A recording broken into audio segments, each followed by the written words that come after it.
Hello friends, അപ്പം നമ്മൾ ചെറിയൊരു വ്ളോഗായിട്ടാണ് വന്നിട്ടുള്ളത്. അപ്പം എൻ്റെ സ്കൂളിൽ ആനുവൽ ഡേ ആയതുകൊണ്ട് കുറച്ച് സാധനങ്ങളൊക്കെ വാങ്ങാനുണ്ട്. അപ്പം അതിന് നമ്മൾ വാങ്ങാൻ വേണ്ടി പോവുകയാണ്. ഞാനും കുഞ്ഞാനും അമ്മയാണ് പോവുകയാണ്. ഞങ്ങൾ ടൗണിലേക്ക് പോയിട്ടാണ് സാധനങ്ങളൊക്കെ വാങ്ങാൻ പോകുന്നത്. അങ്ങനെ ഒരുപാടൊന്നും ഇല്ല, ഇത്രയേ ഉള്ളൂ. പിന്നെ എനിക്ക് ഡ്രസ്സൊക്കെ മാറ്റുമ്പോഴേക്ക് സമയം, പിന്നെ എനിക്ക് മദ്രസയൊക്കെ ഉള്ളത് കൊണ്ടാണ് വേഗം പോയിട്ട് വരാൻ വേണ്ടിയിട്ട്. ഫ്രണ്ട്സ്, ഇപ്പോൾ ഇവിടെ റോഡൊക്കെ നേരാക്കിയാണ്, നല്ല സുഖമാണ് ഫ്രണ്ട്സ് നടന്നു പോകാൻ. അപ്പോൾ ഞങ്ങളിങ്ങനെ പാട്ടും പാടിയിട്ട് പോവുകയാണ്. റോഡിലൊക്കെ വണ്ടി കിട്ടി നമുക്ക് കയറാമല്ലോ, അല്ലെങ്കിൽ നമുക്ക് ഓട്ടോ സ്റ്റാൻഡിൽ പോയിട്ട് കയറാമല്ലോ. ഓട്ടോ ഇങ്ങനെ നടന്നു പോകണം ഓട്ടോ സ്റ്റാൻഡിലേക്ക്. അപ്പോൾ ഞങ്ങൾക്ക് വേഗം ഡ്രസ്സ് മാറ്റി നിൽക്കുക, അല്ലെങ്കിൽ നമുക്ക് പിന്നെ പോകാമെന്നൊക്കെ പറഞ്ഞു. അപ്പോൾ ഈ ആഴ്ച തന്നെയാണ് friends annual day, February 9th. അപ്പോൾ ഞാനും കുഞ്ഞാനെയും ഡാൻസിനുണ്ട് ഫ്രണ്ട്സ്. ഞാൻ 2 ഡാൻസിനുണ്ട്. അപ്പോൾ ലാസ്റ്റ് ഇയറാണ് വേണ്ടിയിട്ടാണ് ആ സ്കൂളിൽ. അപ്പോൾ അതുകൊണ്ട് ഞങ്ങൾ ആ 2 ഡാൻസ് ഉണ്ട്. കുഞ്ഞാനിക്ക് ഒരു ഡാൻസാണുള്ളത്. അപ്പോൾ അടുത്ത ഞാൻ വേറെ സ്കൂളിലേക്കാണ് പോകണത്. അപ്പോൾ എനിക്ക് ഏത് സ്കൂളും ഇഷ്ടമല്ല ഫ്രണ്ട്സ് പോവാൻ. അപ്പം മോയിൻസൊക്കെ പോവാൻ വേണ്ടിയിട്ടാണ്. എനിക്ക് ആ സ്കൂളൊന്നും ഇഷ്ടമല്ല, എന്നാലും പോവാൻ വേണ്ടിയിട്ടാണ്. അപ്പോൾ അതങ്ങനെ റോഡിൽ കൂടെ നടന്ന് നമ്മുടെ വീടൊക്കെ കഴിഞ്ഞു. പിന്നെ നമുക്ക് ഓട്ടോ കിട്ടി ഫ്രണ്ട്സ്. നമ്മൾ ഓട്ടോ സ്റ്റാൻഡിൽ പോയിട്ട് തന്നെ പിടിച്ചത്. ഭാഗ്യത്തിന് ഒരേ ഒരു ഓട്ടോ ഉണ്ടായിരുന്നുള്ളൂ. അത് ഞങ്ങൾ ഓട്ടോയിൽ കയറിയിട്ട് നമ്മൾ ടൗണിലേക്ക് പോയിക്കൊണ്ടിരിക്കുകയാണ്. ഞാനിങ്ങനെ നടന്ന് വന്ന ക്ഷീണമാണ്. അപ്പോൾ എനിക്ക് എന്തെങ്കിലുമൊക്കെ വാങ്ങണം വേണ്ടിയിട്ട് അവരിയ്ക്കുന്നുണ്ട്. അപ്പോൾ എനിക്ക് വാങ്ങാനാണ് പോണത്. വൈറ്റ് കളർ ഷോക്സ്, ലെഗിൻസ് കൊണ്ട് അങ്ങനെ കുറച്ച് സാധനങ്ങളൊക്കെയാണ് വാങ്ങാൻ പോണത്. ഞങ്ങളിങ്ങനെ നടന്ന് വന്ന ക്ഷീണത്തിലിരിക്കുകയാണ്. കുഞ്ഞാനിക്ക് അത് വേണം ഇത് വേണം എന്നൊക്കെ പറയുന്നുണ്ട്. പിന്നെ അവിടെ പോയിട്ട് എന്താ അവർ പറയാമെന്നൊന്നും അറിയില്ല. അപ്പോൾ എനിക്ക് ലെഗിൻസ് എടുക്കാൻ വേണ്ടിയിട്ട് പോവുകയാണ് ഫ്രണ്ട്സ്. ഞങ്ങൾ രണ്ടുപേരും എൻ്റെ ഫ്രണ്ടിലാണ് നടന്നുകൊണ്ട്. അപ്പോൾ അത് അവിടെ ഒരു സ്റ്റാഫിനെ പറഞ്ഞ് ഞങ്ങളത് ലെഗിൻസൊക്കെ വാങ്ങിച്ചു. അപ്പോൾ ഇവിടെ കുറേ കുട്ടികളുടെയൊക്കെ ഡ്രസ്സ് ഉണ്ടായിരുന്നു. അത് ഞങ്ങൾ ഇവിടെ നിന്ന് വാങ്ങിച്ചു. പിന്നെ സോക്സ് വാങ്ങിച്ചിട്ടുണ്ടായിരുന്നു. ആ വൈറ്റ് പറഞ്ഞാൽ അവർ കളറ് പറഞ്ഞിട്ട് ഞങ്ങൾ അതല്ല ഇത് പറഞ്ഞു. അതുകൊണ്ട് നമുക്കൊരു ബ്രാൻഡായിട്ട് തന്നെ വാങ്ങിച്ചു.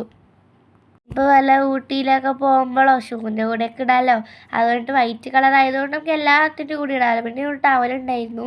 അപ്പോൾ സ്കൂൾ തുറക്കുമ്പോഴാണ് വാങ്ങേണ്ടി. 2 മാസമല്ലേ ഉള്ളൂ ഫ്രണ്ട്സ്. അതുകൊണ്ട് നമ്മൾ അവിടെ നോക്കിയിട്ട് നിന്നു. അപ്പോൾ നമ്മൾ വൈറ്റ് സോക്സ് എടുത്തു, വൈറ്റ് ലെഗിൻസ് എടുത്തു. പിന്നെ നമുക്ക് സൂചിപ്പിന്, സേഫ്റ്റി പിന്നെ അങ്ങനെ കുറച്ച് സാധനങ്ങളൊക്കെ വാങ്ങണമല്ലോ. അപ്പോൾ ആ ഫാൻസി ഐറ്റമാണ് ഇത്. ഫാൻസി ഐറ്റംസ് കുറച്ച് സാധനങ്ങളൊക്കെ വാങ്ങാനുണ്ട്. അപ്പോൾ ഞാനത് അവിടെ സേഫ്റ്റി പിന്നൊക്കെ എടുക്കുകയാണ്. ചെറുതും വലുതും എടുത്തിട്ടുണ്ട്. അപ്പോൾ ഏതാ വേണ്ടിയെന്ന് അറിയില്ലല്ലോ. പിന്നെ വലിയ സ്ലൈഡും ചെറിയ സ്ലൈഡും എടുത്തിട്ടുണ്ട്. പിന്നെ നമുക്ക് സാധാ വല്ലതൊക്കെ കണ്ടാൽ അതൊക്കെ എടുക്കുമല്ലോ. 2 ഡാൻസാണ്. ഒന്ന് വന്നിട്ട് പ്രയർ ഡാൻസാണ്, അതിന് ഫ്രോക്ക് തരും. പിന്നെ രണ്ടാമത്തെ വന്നിട്ട് സാരി കൊടുത്തിട്ടാണ് ഫ്രണ്ട്സ് മുട്ടിൻ്റെ അത്രയ്ക്ക്. അതിൽ കുറേ സേഫ്റ്റി പിന്നൊക്കെ വേണമല്ലോ, അതുകൊണ്ടാണ്. പിന്നെ ഇവിടെ ഓരോ ഉണ്ടാക്കണ പോലത്തെയും കുറേ സ്ഥലമൊക്കെ ഉണ്ടായിരുന്നു. അപ്പോൾ അത് ഇങ്ങനത്തെ ഒരു കളർഫുള്ളൊക്കെ വാങ്ങിച്ചു. വല്ലതൊക്കെ കണ്ടാൽ വാങ്ങാണ്ട് വരില്ലല്ലോ. അതിനത് കുറേ ഒരു ഫ്രണ്ട്സൊക്കെ ഇട്ട് നടക്കുമ്പോൾ ഞാനും വാങ്ങാൻ വേണ്ടിയിട്ടാണ്. എവിടെയും കണ്ടില്ല. അപ്പോൾ ബ്ലാക്ക് കളർ മാത്രം വാങ്ങിച്ചില്ല. സംഭവം ഇത് തലയിൽ വെക്കണതാണ്, പക്ഷെ ഞങ്ങളത് കയ്യിലിടാൻ വേണ്ടിയിട്ടാണ്. അപ്പോൾ കുറേ കളറായിട്ടുണ്ടായിരുന്നു. അതിൽ ഞാൻ സെലക്ട് ചെയ്ത് ഒരു കളർ ഫുള്ളായിട്ടൊക്കെ വാങ്ങിച്ചു. എന്തെങ്കിലുമൊക്കെ വാങ്ങാൻ പൂല്. പിന്നെ കുഞ്ഞാൻ്റെ സ്ലൈം വാങ്ങണം അത് ഇതെന്നൊക്കെ പറയുന്നുണ്ട്. പിന്നെ കുഞ്ഞാനിക്കും വാങ്ങണമല്ലോ. അപ്പോൾ ഞാൻ ഈ ഒരു ഇതെടുത്തു, കളർ ഫുള്ളായിട്ടുള്ളത്. ഉമ്മാക്ക് ഇഷ്ടമായപ്പോഴാണ് ഉമ്മ വാങ്ങി തന്നത് ഫ്രണ്ട്സ്. 35 രൂപയായിരുന്നു. പിന്നെ 5 ഉള്ളത് കൊണ്ട് പിന്നെ ഞാൻ മാത്രമല്ല കുഞ്ഞാനിക്ക് ചുമ്മാ ഇട്ടൊക്കെ കളിക്കാമല്ലോ പറഞ്ഞിട്ട് അപ്പോൾ ഞങ്ങളത് വാങ്ങിച്ചു. എന്നിട്ട് അവിടെ കുഞ്ഞാൻ വന്നിട്ട് ബുക്ക് അത് ഇതൊക്കെ നോക്കുകയാണ്. പിന്നെ കുഞ്ഞാനിക്ക് ഇതൊക്കെ എല്ലാം അറിയുള്ളൂ. ആദ്യം അവൾ കളറാകും ഒരേ ഒരാഴ്ച നിൽക്കുള്ളൂ. ബാക്കി അത് പൊട്ടിയിട്ട് അവിടെ കിടക്കുന്നുണ്ടാവും ഫ്രണ്ട്സ്. അതാണ് പ്രശ്നം. അപ്പോൾ അവിടെ വലിയ ബുക്ക് വേണം പറഞ്ഞു, ചെറിയ ബുക്ക് വേണം പറഞ്ഞു. പിന്നെ ഉമ്മ പറയുന്നതും പറ്റിയില്ല എനിക്ക്. അപ്പോൾ അവസാനം സ്ലൈം വാങ്ങിക്കൊടുത്തു.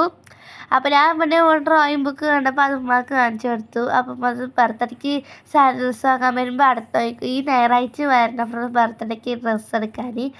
അപ്പോൾ നമ്മുടെ ഷോപ്പിംഗ് ഒക്കെ കഴിഞ്ഞിട്ട് ബില്ലിടാൻ വേണ്ടി നിൽക്കുകയാണ്. അപ്പോൾ വാപ്പ വിളിച്ചിട്ട് വീട് ഓപ്പണിങ്ങിന് ഗിഫ്റ്റ് വാങ്ങണ്ടേ വേണ്ടിയിട്ട് നോക്കാൻ പോയി. എന്നിട്ട് ഫോട്ടോ ഒക്കെ എടുത്തോട്ട് വാപ്പ പറഞ്ഞു പിന്നെ ഞായറാഴ്ച വരുമ്പോൾ വാങ്ങാമല്ലോ പറഞ്ഞിട്ട് നമ്മളത് ഓട്ടോറിക്ഷയിൽ തിരിച്ച് വീട്ടിലേക്ക് പോവുകയാണ്. എന്തായാലും മാസയ്ക്ക് അത്ര സമയം എത്തില്ല. അപ്പോൾ അതുകൊണ്ട് രക്ഷപ്പെട്ടു ഫ്രണ്ട്സ്. അല്ലെങ്കിൽ ചീത്ത പറയും, അതാണ്. അപ്പോൾ എൻ്റെ വീഡിയോ ഇഷ്ടമാണെങ്കിൽ ലൈക്ക് ചെയ്ത് സപ്പോർട്ട് ചെയ്ത് സബ്സ്ക്രൈബ് ചെയ്ത് കമൻറ്റ് ചെയ്ത് ഒന്നും മറക്കണ്ട ഫ്രണ്ട്സ്. അപ്പോൾ എല്ലാം ചെയ്യണം, എന്നെ എപ്പോഴും സപ്പോർട്ട് ചെയ്യണം. അപ്പോൾ എൻ്റെ വീഡിയോസൊക്കെ ഇഷ്ടമാണെന്ന് വിചാരിക്കുന്നു. അപ്പോൾ നമ്മൾ ഓട്ടോറിക്ഷയിലൊക്കെ ഇറങ്ങിയിട്ട് നടന്നിട്ടാണ് വീട്ടിലേക്ക് പോകുന്നത്. അപ്പോൾ അടുത്ത വീഡിയോയിൽ കാണാം ഫ്രണ്ട്സ്. ബൈ. അപ്പോൾ താങ്ക് യു ഫോർ വാച്ചിങ്.